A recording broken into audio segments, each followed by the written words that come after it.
तो दोस्तों चलते हैं आज एक कहानी की ओर। जैसे आप सभी जानते हैं कि आप इस चैनल के द्वारा हिंदी कहानी आसानी से सुन सकते हैं। तो चलते हैं, कहानी का नाम है मूर्ख साधु और ठग। तो एक बार की बात है, किसी गांव के मंदिर में देव शर्मा नाम का एक प्रतिष्ठित साधु रहता था। गांव में सभी लोग उनका सम्मान करते थे। उसे अपने भक्तों से दान में तरह तरह के वस्त्र, उपहार, खाना पीना सामग्री और पैसे मिलते थे। उन वस्त्रों को बेचकर साधु ने काफी धन कमा लिया था।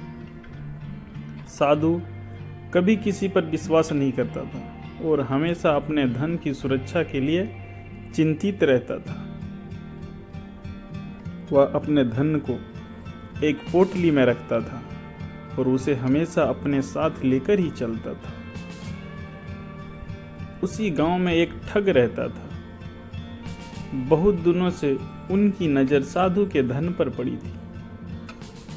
ठग हमेशा साधु का पीछा किया करता था, लेकिन साधु उस गठरी को कभी अपने से अलग नहीं होने देता। आखिरकार उस ठग ने एक छात्र का वेश धारण किया और उस साधु के पास गया। उसने साधु से मिन्नत की कि वह उसे अपना शिष्य बना ले, क्योंकि वह ज्ञान प्राप्त करना चाहता था। साधु तैयार हो गया और इस तरह से वह ठग साधु के साथ ही मंदिर में रहने लगा। धीरे धीरे समय बीतता गया।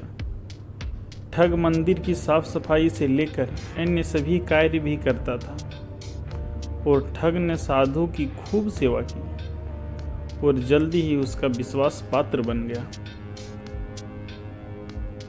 एक दिन साधु को पास के गांव में एक अनुष्ठान के लिए आमंत्रित किया गया।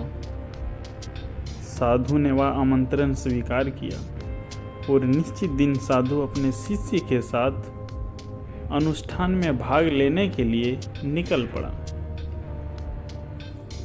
रास्ते में एक नदी पड़ी और साधु ने स्नान करने की इच्छा व्यक्त की।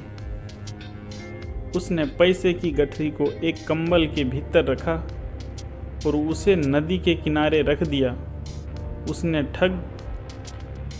ठग से सामान की रखवाली करने को कहा और खुद नहाने चला गया। ठग को तो कब से इस पल का इंतजार था। जैसे ही साधु नदी में डुबकी लगाने गया, वह रुपयों की गठरी लेकर चंपत हो गया।